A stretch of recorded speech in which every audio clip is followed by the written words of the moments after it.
Эко тиімділігін арттыру үшін не істеуге болады?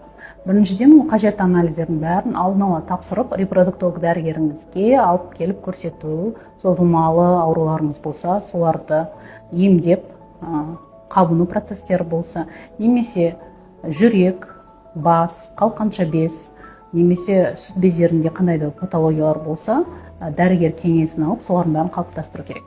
Екіншіден, ол сіздердің психоэмоционалды жағдайларыңыздың дайын болуы. Яғни сіздер эко арқылы жүктілік алуға дайын болуларыңыз қажет, стресстен аулақ, уақытылы демалу керек. Жұмыстарыңыз болса, сонымен параллельно алып жүру керек болады. Соған дайын болу керек іштей. Үшіншіден, ол егер сіздердің зиянды әдеттеріңіз болса, немесе артық салмақ, керісінше салмақ жетіспесе, соны да қалыпқа келтіріп, дәрігермен бірге репродуктолог сіздерге тиімді эконың түрін таңдау қажет.